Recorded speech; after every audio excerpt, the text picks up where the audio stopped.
Siapapun yang melihat biji ini pasti akan mati. Namun aku langsung menelannya dan mengandungnya selama 18 tahun. Karena ayahku memberitahuku sebelum meninggal. Asalkan menunggu biji itu tumbuh di dalam tubuhku, aku akan mengalami transformasi menyeluruh. Namun sebelum biji itu tumbuh, aku tidak bisa membuka mulut. Karena jika aku membuka mulut, aku akan membocorkan aroma biji itu. Menarik kemarahan petir. Bahkan bisa mati tersambar petir. Jadi selama 18 tahun aku tidak pernah berbicara. Ini membuat orang lain mengira aku adalah bisu. Besok adalah hari terakhir setelah 18 tahun. Namun hari ini terjadi sesuatu yang tidak aku duga. Terlihat Jiang Loi membawa sebuah pedang besar, mengarahkan ke lehernya sendiri. Aku lebih baik mati daripada menikah dengan Fang Chen. Loi, jika kamu melanggar janji, orang akan mengatakan kamu tidak tahu terima kasih. Mendengar itu, wajah Jiang Loi berubah. Menginjak kaki berkata, aku tidak peduli. Aku sama sekali tidak ingin menikah dengan Fang Chen. Tolong carikan jalan keluar untukku. Jiang Zhengyan merasa sangat pusing. Matanya tanpa sadar melirik ke arahku di sudut ruangan. Tampan. Postur tubuhnya tinggi. Tatapan matanya tenang dan bijaksana. Memiliki daya tarik yang anggun dan tenang. Dia adalah pemuda yang sangat menarik secara fisik. Sayangnya dia seorang bisu. Bahkan dia adalah seorang bisu yang telah diperiksa berkali-kali tanpa memiliki akar spiritual. Putrinya adalah seorang gadis pujaan surga dengan akar spiritual tingkat 6. Dianggap baik oleh para tetua dari Sekte Changxuanzong. Siap untuk menjadikannya sebagai murid sejati. Masa depannya sangat cerah. Satu di atas dan satu di bawah. Satu di bumi. Mereka jelas bukan orang dari dunia yang sama. Suami. Jika tidak bisa, biarkan Ruxue menggantikan Loi untuk menikah. Setelah kata-kata ini terucap, anggota keluarga Jiang secara bersamaan menatap Jiang Ruxue di belakang kerumunan. Dia adalah seorang gadis berpakaian hijau dengan postur yang anggun. Sebagai kakak perempuan, sebagai Ruxue, dia jauh lebih cantik daripada adiknya Jiang Loi. Sayangnya, dia lahir dari selir. Posisi di keluarga Jiang jauh lebih rendah daripada Jiang Loi. Chen Yingfeng membuat Jiang Ruxue menggantikan putrinya untuk menikah dengan seorang bisu. Banyak orang di keluarga Jiang tidak bisa menerimanya. Saya masih ingin melayani Anda di samping Anda. Mohon jangan nikahkan aku. Jiang Ruxue menggigit bibir merahnya dengan ketat. Permohonan putus asa. Jiang Zhengyan malah mengabaikan tatapannya.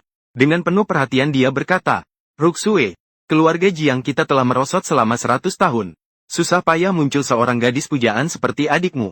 Masa depan keluarga Jiang ada di tangannya. Hitunglah, ayah memohon padamu. Kau gantikan adikmu untuk menikah dengan Fang Chen. Melihat dia tetap ragu, Jiang Zhengyan menggigit giginya. Dengan satu lutut ditekuk. Apakah ayah harus berlutut memohon padamu? Jiang Ruxue terkejut. Segera membantunya berdiri. Jangan seperti itu. Aku sudah bilang aku akan menikah, apa tidak bisa? Saat setuju. Matanya penuh dengan rasa tak berdaya. Mendengar itu, Jiang Zhengyan baru berdiri tegak. Beban yang sudah bertahun-tahun menggantung di hati akhirnya terlepas. Dia menunjukkan senyum lega. Melihat ke arahku. Chen. Aku duduk tenang di sudut. Sambil menikmati teh dengan santai. Mendengar itu, dia mengangkat pandangannya dan melihat Jiang Ruxue yang menunduk. Dalam hati, aku menghela napas. Sangat menyedihkan.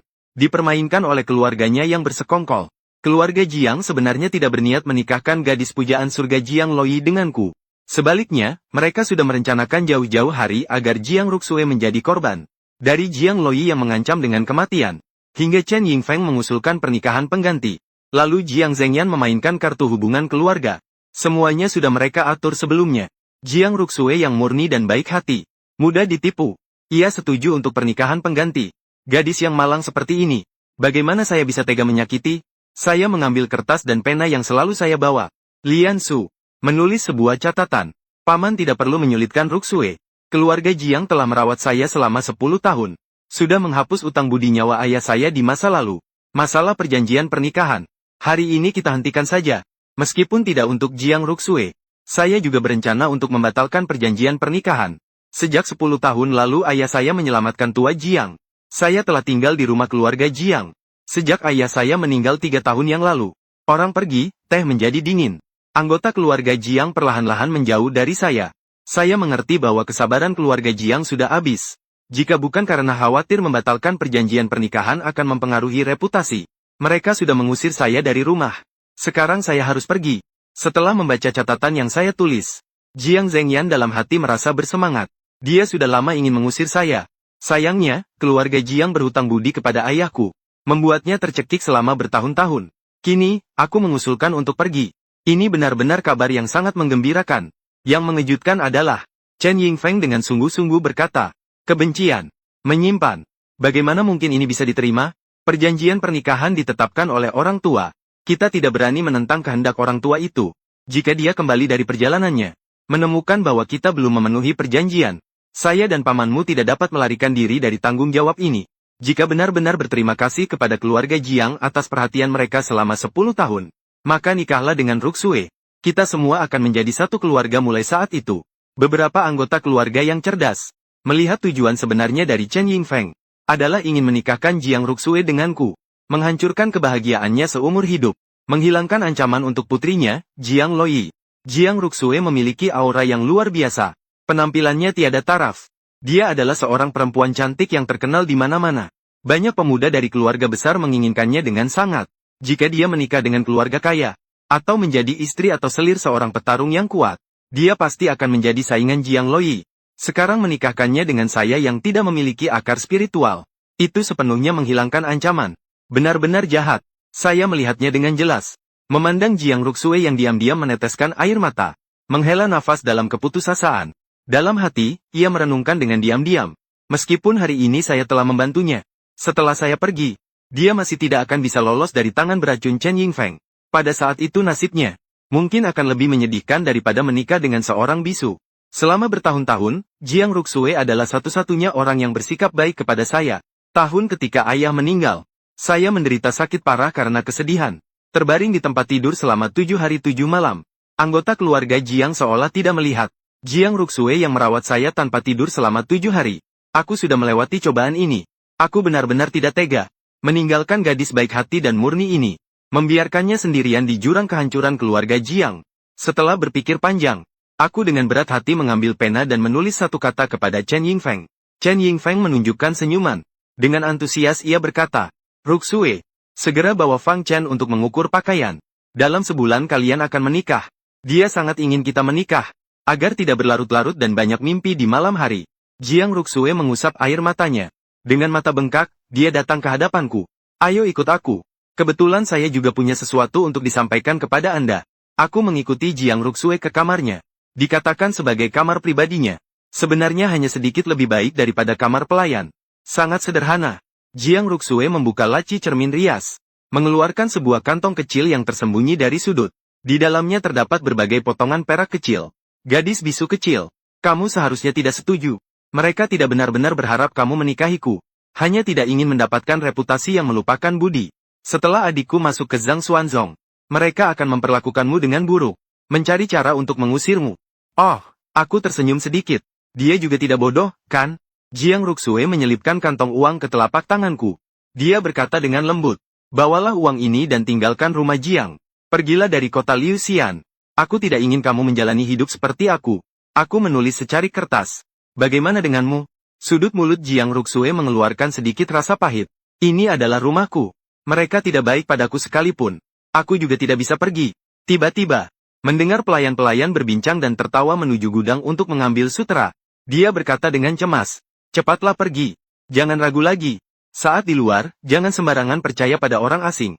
Jangan makan makanan mereka. Dan jangan minum air mereka. Selain itu, jangan sembarangan berinteraksi dengan orang lain.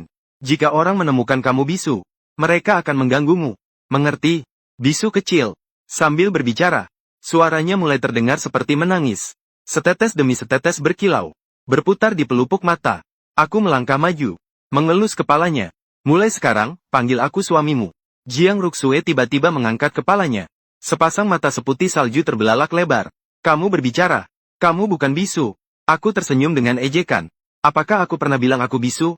Jiang Ruxue merasa bingung dalam pikirannya. Apakah kamu berpura-pura bisu? Kenapa? Aku menyilangkan tangan di belakang. Diam-diam menatap langit di luar jendela. Langit yang cerah saat ini.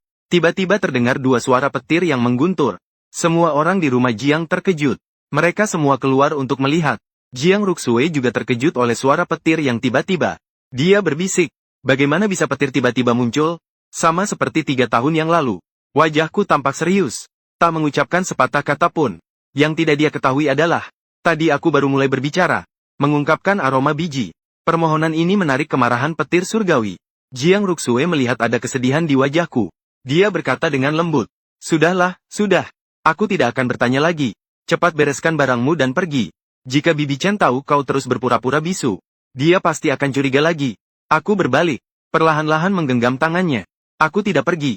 Aku akan tinggal untuk menikahimu, dan mulai melindungimu. Wajah cantik Jiang Ruxue seketika memerah. Jantungku berdetak lebih cepat tanpa alasan. Dia dengan panik menarik tangannya kembali. Jangan bicara besar. Akar spiritualmu bahkan tidak sebanding denganku. Aku tersenyum tanpa berkata. Hari ini adalah hari terakhir di tahun ke-18. Aku segera akan mengalami transformasi menyeluruh. Aku tenang seperti salju. Aku menatap Jiang Ruxue dengan tenang. Dengan percaya diri, aku berkata, percayalah padaku. Jiang Ruxue menatap mata saya yang tenang dan tegas. Mengalir ke dalam hati seperti aliran hangat. Sejak ibu meninggal dunia, ini adalah pertama kalinya seseorang mengatakan ingin melindunginya. Memikirkan hal itu cukup lama. Dia sekali lagi memasukkan kantong uang ke dalam tanganku. Pipinya memerah dengan malu. Memegang. Anggap saja ini sebagai mahar untuk menikahiku. Terkejut mendengar. Di dalam hatiku muncul perasaan yang sulit untuk dijelaskan.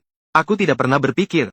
Suatu hari, akan ada seorang gadis yang membawa seluruh tabungannya. Meminta agar aku menjadikannya sebagai mahar untuk menikahinya. Berdiam diri, kenapa? Jiang Ruxue mengulurkan tangannya yang kecil. Dengan lembut merapikan bajuku. Dia berkata dengan lembut. Paman Fang hidup dalam kemiskinan seumur hidupnya. Tidak meninggalkan apapun berupa emas atau perak untukmu. Semoga tabungan ini bisa membantumu. Terkejut mendengar. Aku tidak bisa menahan diri lagi. Langsung memeluk pinggangnya yang ramping. Menggenggamnya dalam pelukanku. Jiang Ruxue terlihat sangat malu. Wajahnya merah merona. Seperti buah kesemek di akhir musim gugur. Otak saya terperangkap dalam kegelapan. Tubuh saya juga kaku dan tidak bisa bergerak. Biarkan saya memeluk seperti ini. Setelah lama, dia baru sadar.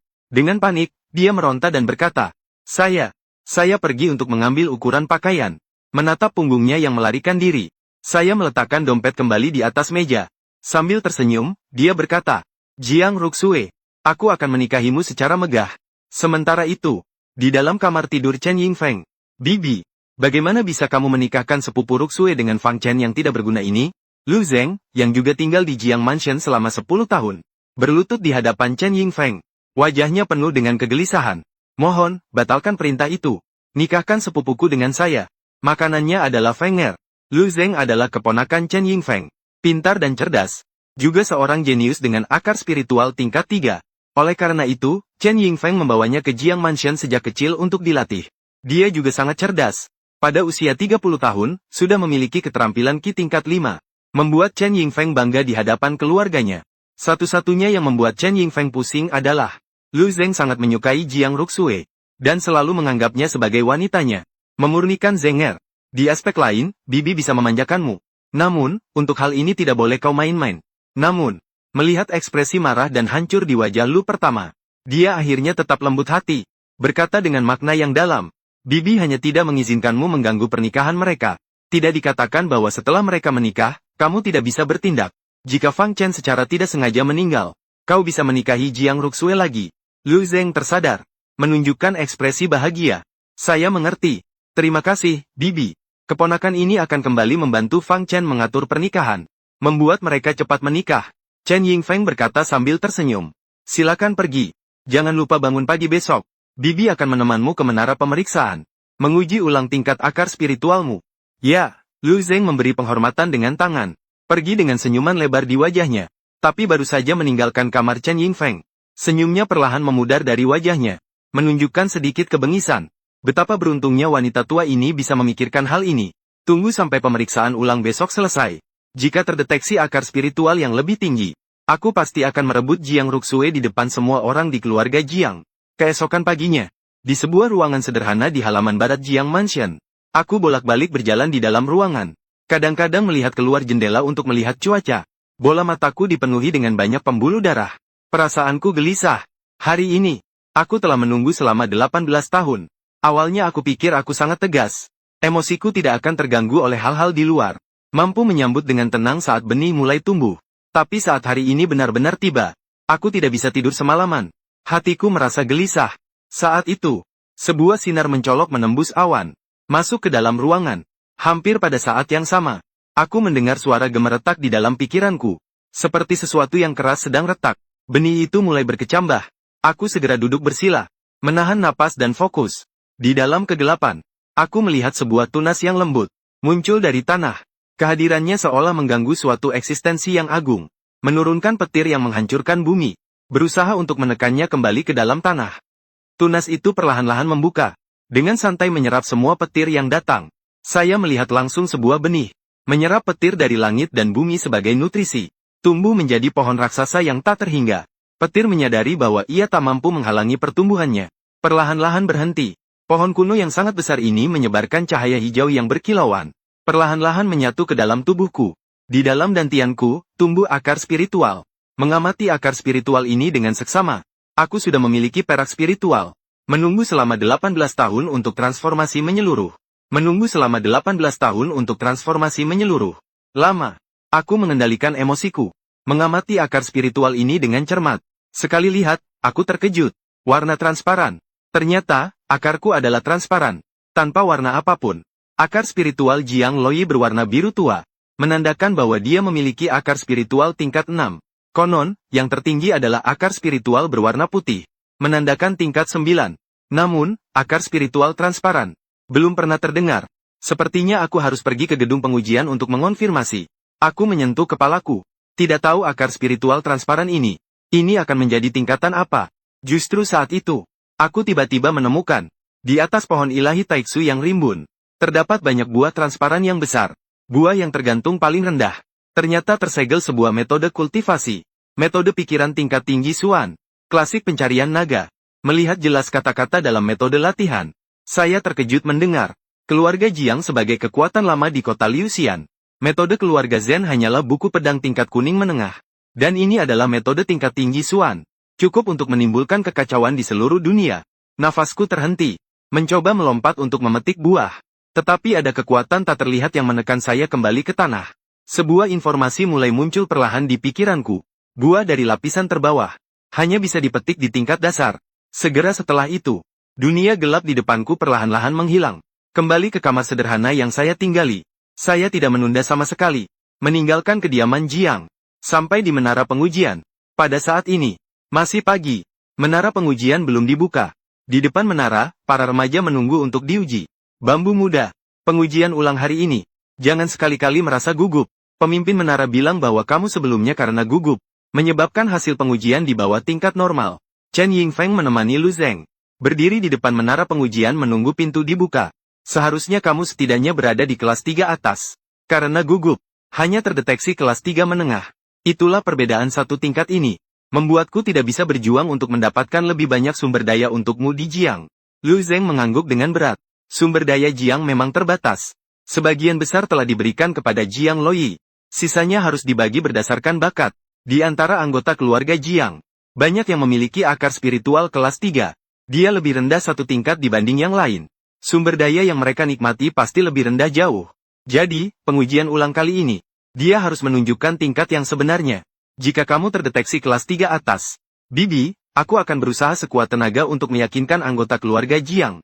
Membuat pengecualian agar kamu bisa berlatih di Jiang. Teknik pedang keluarga Jiang. Terkejut mendengar.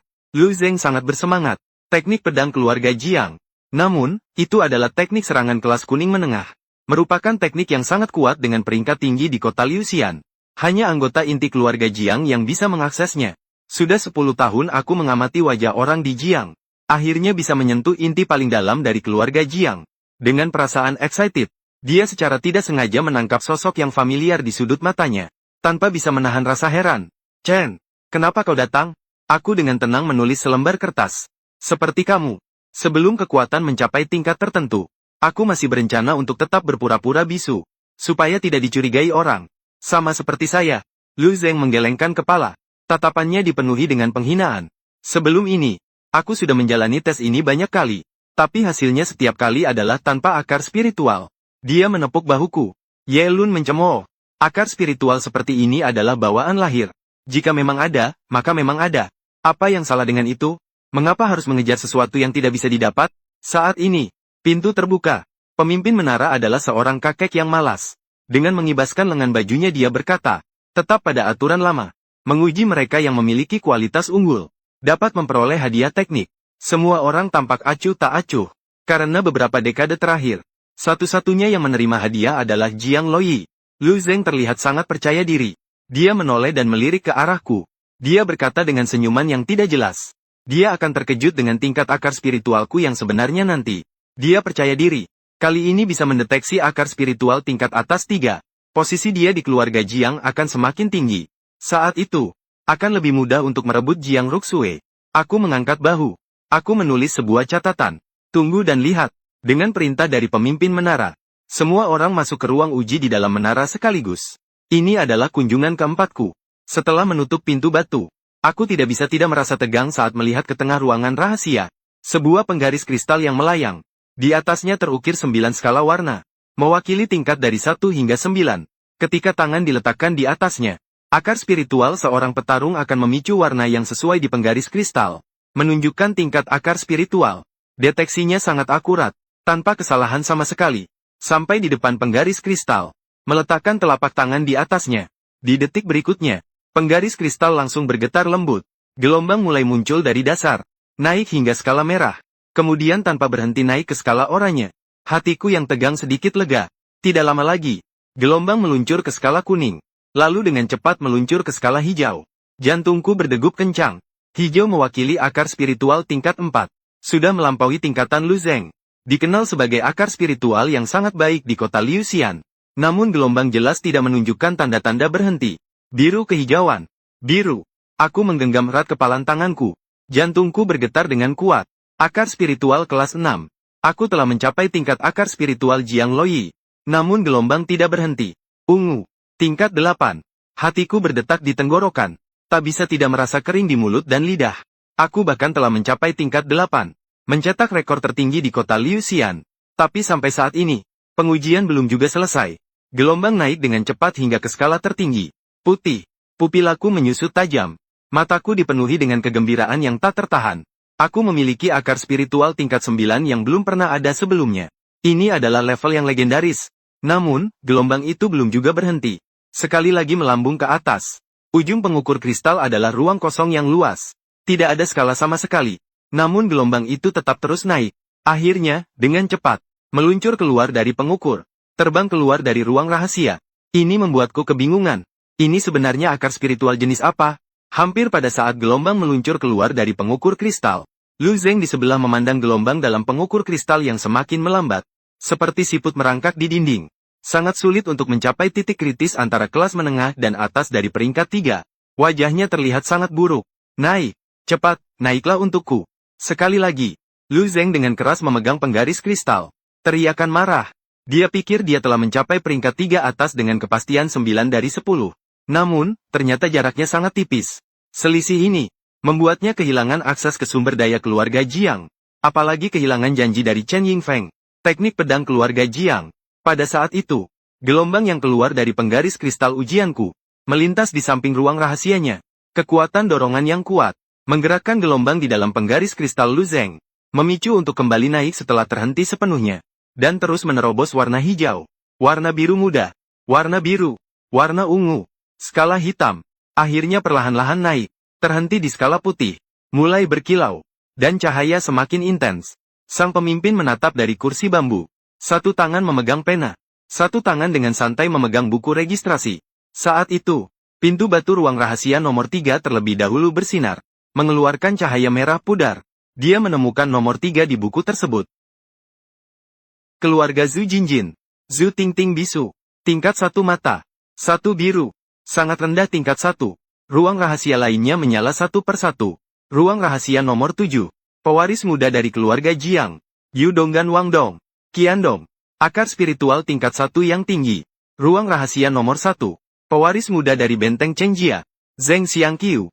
Akar spiritual tingkat 1 yang rendah. Mencatat hasil beberapa ruang rahasia secara berurutan. Sang pemimpin hanya menggelengkan kepala. Aduh, kota Liuxian benar-benar semakin buruk tiap tahun.